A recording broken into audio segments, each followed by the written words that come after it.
Halo semuanya, kembali lagi dengan saya William. Jadi pada kesempatan hari ini di video yang sama dengan sesi belajar bersama, pada hari ini saya akan mereview atau menunjukkan atau bisa dibilang mendemonstrasikan apa yang telah saya kerjakan.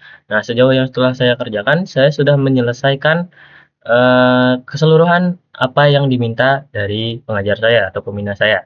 Nah, sebelum itu perkenalkan nama lengkap saya untuk semua yang belum kenal. Perkenalkan nama saya Ibtu Novantar dari kelas 12 RPL. Saya dari SMK TI Bali Global Singaraja. Nah, mungkin tanpa banyak basa-basi lagi, saya akan langsung mereview atau mendemonstrasikan apa yang telah saya kerjakan. Sebelum itu saya sudah menyelesaikan secara keseluruhan. Mungkin jika ada masukan dan lain sebagainya bisa kalian berikan di kolom komen. Oke, langsung saja. Jadi langsung saja di sini saya menggunakan Laravel.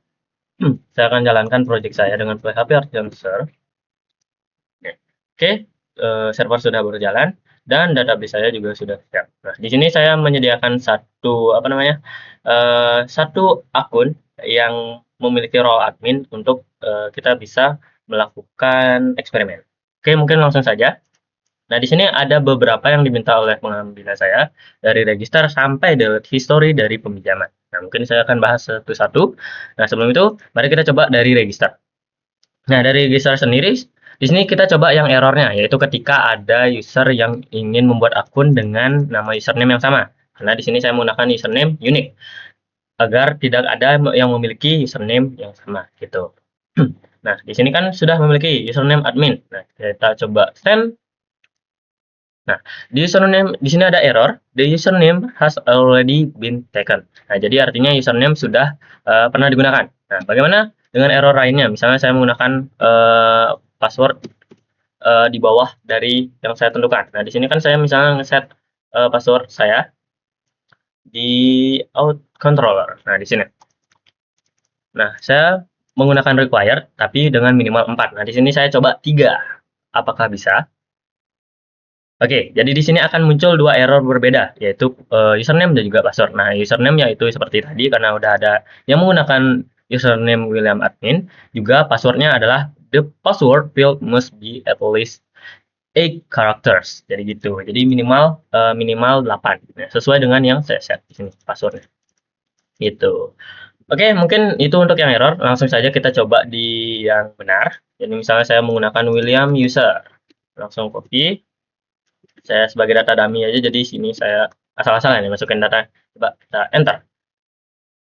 Oke, sukses, selamat menjadi anggota baru, itu pesannya, dan datanya sudah muncul di sini. Nah, untuk passwordnya pasti di hidden karena saya menghashing passwordnya agar tidak bisa dilihat oleh user lain gitu. Jadi kita coba lihat di database. Nah, di sini sudah muncul user kedua, yaitu William user dengan role-nya sebagai user. Ini default ya, jadi nggak bisa diubah kecuali admin membuat user. Nah, nanti untuk membuat usernya saya akan review. Jadi defaultnya juga 10 credit. Oke, mungkin lanjut ke bagian login. Nah, saya ingin login sebagai admin agar saya bisa langsung mempraktekkan lebih banyak hal. Karena admin kan memiliki power yang super, baik itu tambah, baik itu share UD data ataupun melihat data-data user lainnya. Jadi saya langsung mencontohkan sebagai admin agar saya tidak bolak-balik menjelaskan. Oke, mungkin langsung saya login. Nah, di sini saya login sebagai admin, kita coba login. Nah, token sudah dimunculkan. Di sini ID di sini dari tokennya sudah muncul. Ini token yang bisa digunakan untuk menjelajah dari database, dari API saya. Tanpa token ini tidak akan ada validasi, tidak akan bisa kita melakukan akses lainnya karena kita perlu token ini untuk melakukan akses ke lainnya. Ibarat kata ini adalah autentikasi, memang autentikasi gitu. Oke, mungkin lanjut ke bagian logout, mungkin nanti di akhir-akhir agar saya tidak mengulangi pembuatan atau login kembali gitu. Kita coba di sini. Nah, sekarang kita lanjut ke list buku. Nah, bagaimana saya ingin menampilkan buku maksudnya. Jadi kan di sini pastinya sebelum melakukan peminjaman kita mencoba mengecek apakah ada buku ataupun tidak di sini. Nah, di sini saya langsung ke bagian list buku. Nah, bagaimana kalau misalnya ada user yang tidak memiliki token? Ini kan di backend. Kita coba seperti ini. Nah, maka ada unauthenticated. Jadi belum melakukan login gitu. Ibarat kata kalau di bagian front end, ketika user belum login, dia akan klik kembali ke halaman login agar user login terlebih dahulu, baru bisa melakukan akses selanjutnya gitu. Oke, mari kita coba dengan token ini. kita ketik mirror, lalu tambahkan token. Kita enter.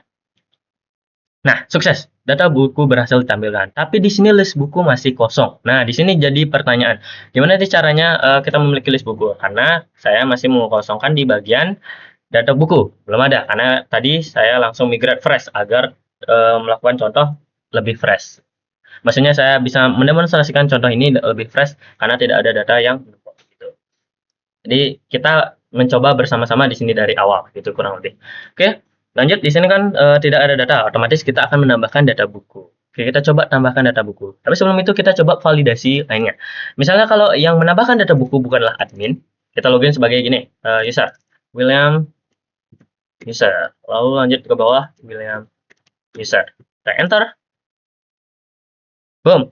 Kita punya token kedua sebagai role user. Nah, role user ini cukup terbatas, jadi kita hanya bisa melakukan register login logout, lalu melihat buku yang ada, lalu meminjam buku yang ada, mengembalikan buku yang ada, lalu melihat diri kita sendiri atau profil kita sendiri gitu. Jadi di sini kita coba menerobos sistem keamanan dari autentikasi dari API ini, apakah dia akan menolak untuk melakukan tambah data atau tidak. Misalnya di sini saya coba membuat data asal-asalan ya. Kita coba di sini buku Terelie gitu misalnya. Penerbit bukunya Terelie juga. Kita coba aja. Terelie. Oke, harga per buku saya asal-asalan. Kita coba di sini pakai biro token yang bukan admin. Kita coba enter. Otomatis akan muncul status forbidden atau tidak diberikan akses atau dilarang karena Anda tidak memiliki akses. Anda bukan admin. Kita coba sekarang menggunakan token dari admin. Coba kita hapus dulu token ini, lalu pastikan. Yang pertama, token admin tadi. Nah, status sukses. Berarti kita sudah berhasil menambahkan data. Mari kita coba di sini. Datanya apakah sudah muncul di database? Nah, sudah ada satu buku yang tertambahkan. Kita coba dua atau lebih buku untuk kita tambahkan. Nah, Terelie, ciptanya Tere aja. Ya, biar cepat ya kita melakukan demonstrasi. Langsung send. Tere berhasil. Kita coba lihat. Tere berhasil gitu. Kita tambahkan lagi sekali. Nah, buka apa? Kartini. Mumpung ada perayaan Kartini. Kartini.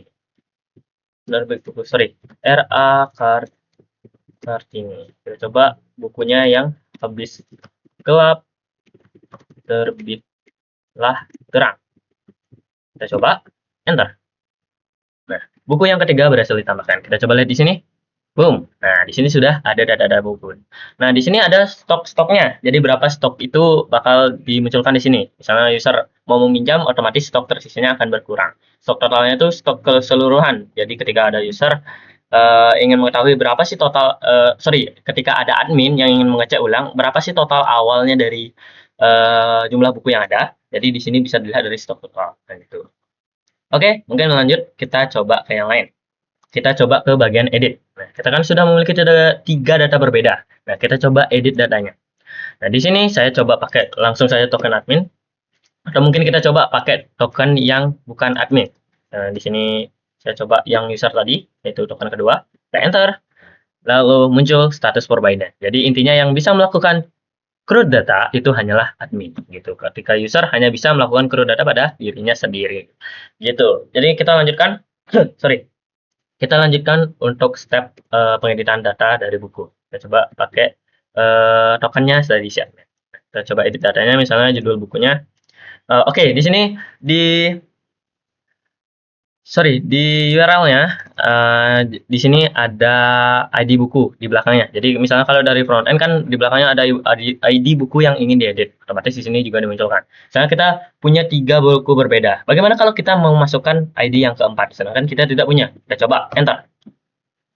Nah, not found, statusnya not found atau tidak ditemukan bahwa buku tidak ada dalam list. Bagaimana kalau kita coba buku yang kedua?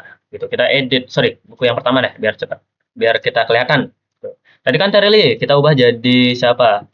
Dinasti, biar keren. Kita coba judul bukunya diubah. Judul buku berhasil diubah. Kita coba Terelie, apakah berubah? Nah, betul, berubah. Mari kita lihat di codingan. Nah, jadi di sini validasi yang saya gunakan adalah bahwa admin dapat mengubah data dari judul buku, lalu penerbit, tahun terbit, dan lain sebagainya. Kecuali yang tidak bisa diubah adalah ID. Nah, ini memang sudah ditentukan oleh sistem. Gitu. Oke, nah saya perlihatkan apakah itu sudah benar di data buku saya. Di sini. Nah, ini. Jadi ketika ada user yang ingin mengupdate salah satunya bisa dilakukan.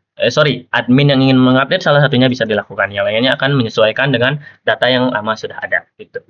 Oke, karena ini sudah sukses, berarti data sudah berhasil diupdate. Jadi langkah kedua setelah pembuatan yaitu pengeditan sudah berhasil dilakukan. Gitu. Kita lanjut ketika ngedit.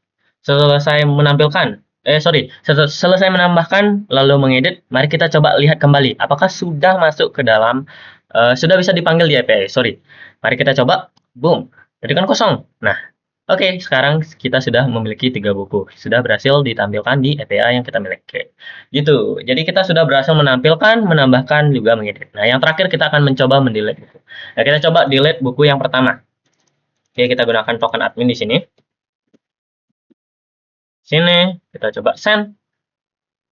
Boom, sukses. Buku berhasil dihapus gitu. Kita coba menghapus buku yang sama lagi. Apakah dia bisa dihapus lagi?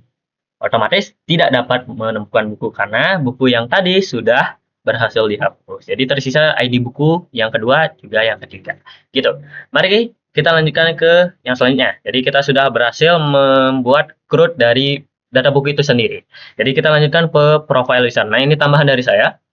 Jadi ketika nanti di front end saya ingin menambahkan fitur bahwa user dapat melihat datanya sendiri tanpa melihat data passwordnya, pastinya password pasti dilindungi itu.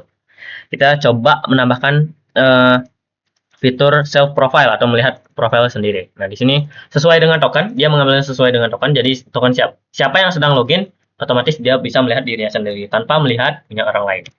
Karena di sini saya login sebagai admin. Bagaimana dengan yang kedua?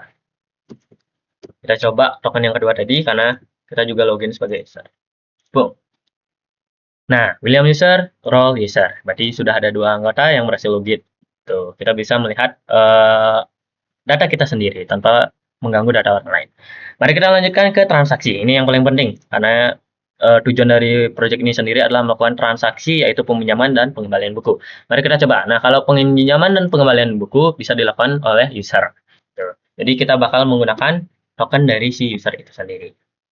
Oke, jadi kita misalnya ingin meminjam buku ID yang, nah kita coba yang pertama, karena kita kan sudah menghapus buku ID yang pertama tadi. Mari kita coba enter, apakah bisa? Otomatis tidak akan bisa mengambil buku atau meminjam buku yang pertama, karena tidak ada di data itu ID buku yang pertama. Kita coba ID buku yang kedua, kita enter. Boom, sukses, bahwa buku ID user yang kedua, yaitu dengan judul buku Tere, berhasil dipinjam. Nah, kita coba lihat. Apakah stok tersisanya berkurang? Oke, otomatis stok tersisanya akan berkurang. Lalu di user sendiri, kreditnya juga akan berkurang. Nih, si William user memiliki kredit tersisa tinggal 9, dan yang terpakai adalah 1 kali. Gitu. Lalu kita coba di peminjaman.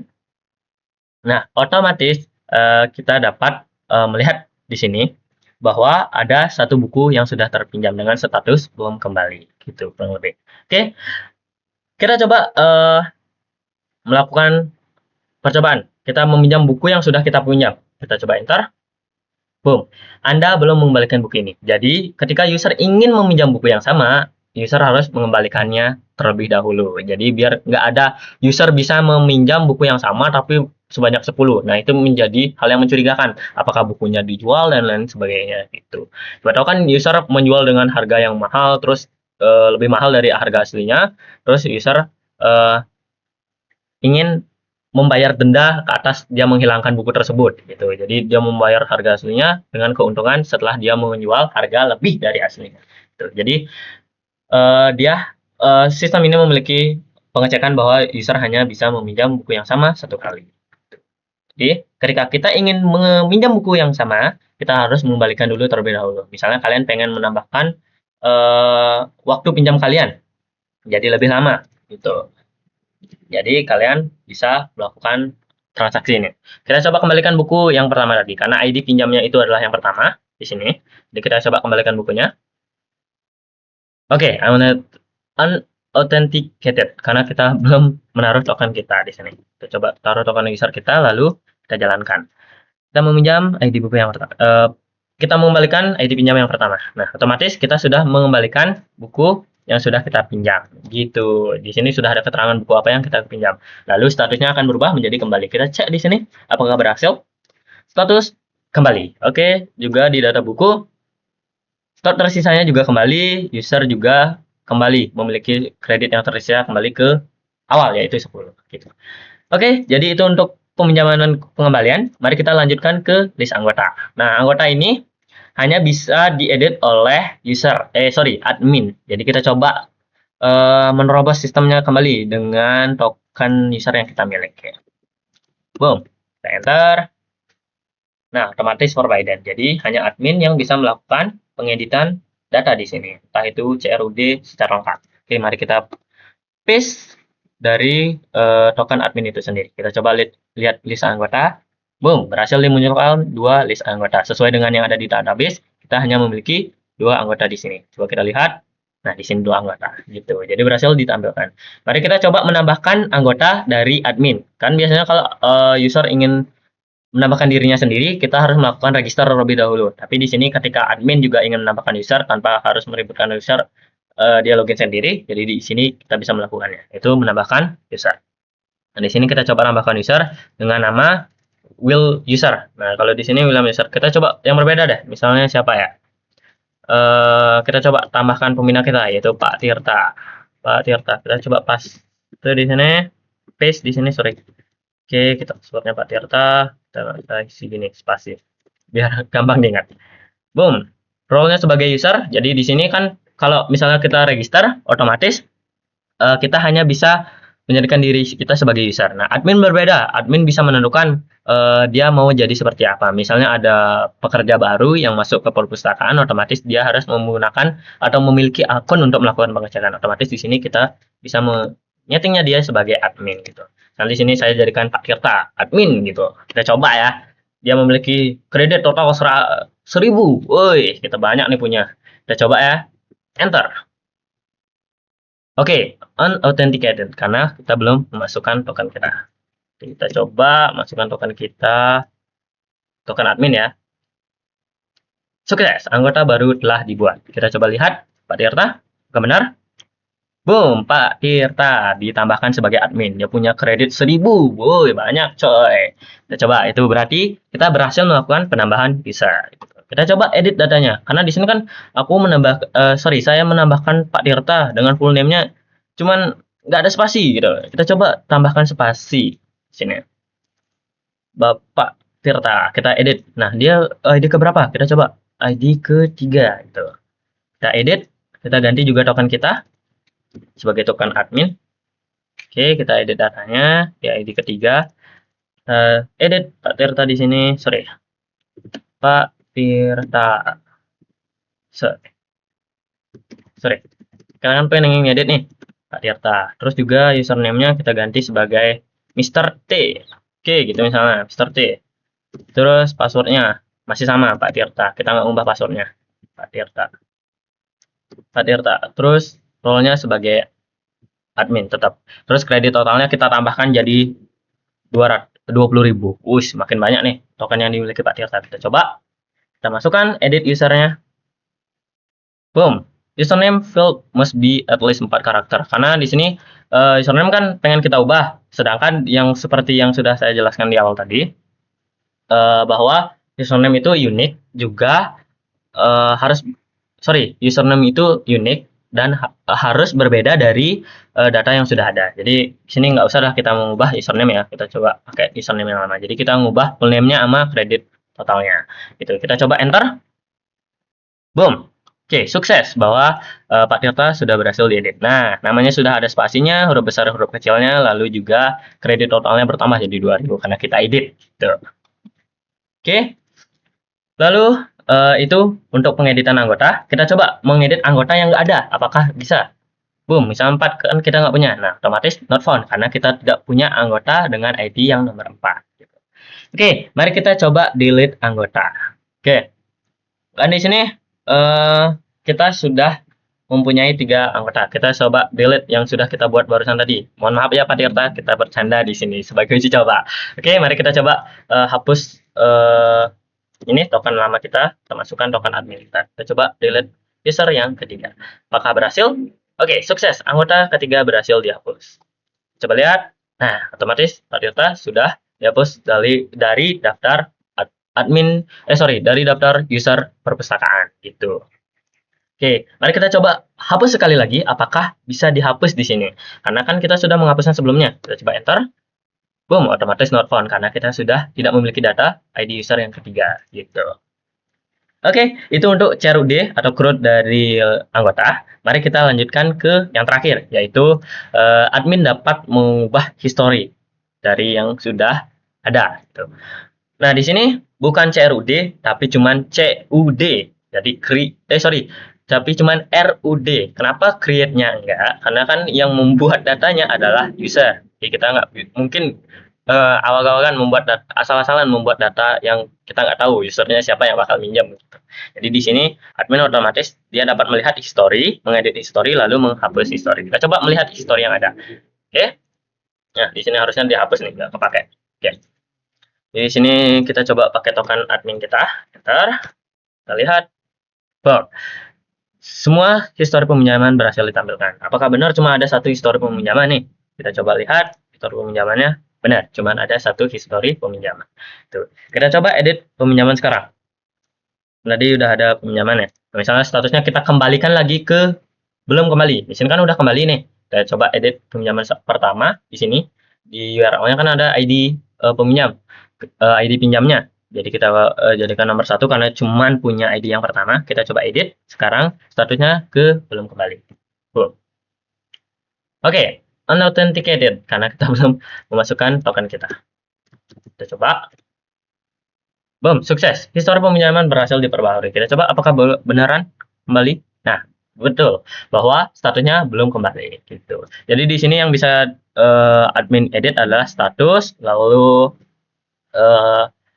tenggat kembali bisa ditambahkan, juga dendanya. Kita coba mengedit dendanya. Misalnya user itu peminjaman ini memiliki denda sebanyak 1.000 gitu misalnya. Berapa ya? 10.000. Oke, kita coba denda, kita masukkan 10.000. Ke boom, enter. Sorry. Di sini ada kesalahan. Coba.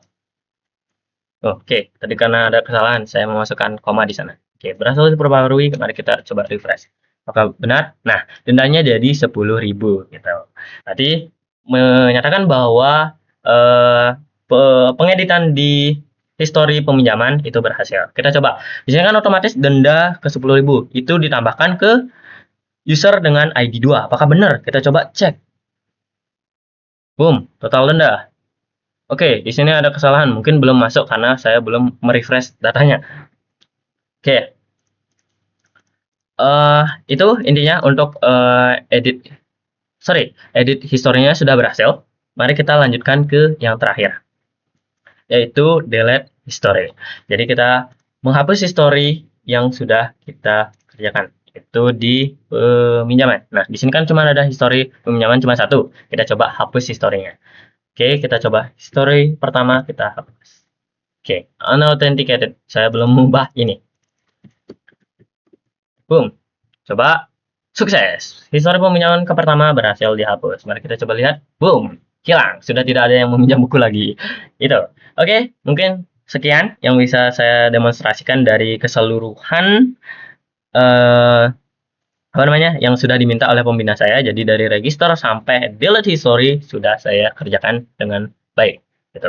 Jika ada kesalahan kata, sebelum saya mengakhiri video ini, jika ada kesalahan kata saya meminta maaf. Saya tutup video penjelasan hari ini. Mungkin jika ada kesalahan yang ditemukan juga kalian dapat mengkomentari saya di kolom komentar di video di bawah ini. Oke, terima kasih sudah menonton sampai akhir. Saya William ucapkan terima kasih atas perhatiannya. Saya tutup dengan selamat pagi, siang, sore, ataupun malam dimanapun kalian berada. Oke, sampai jumpa di video selanjutnya.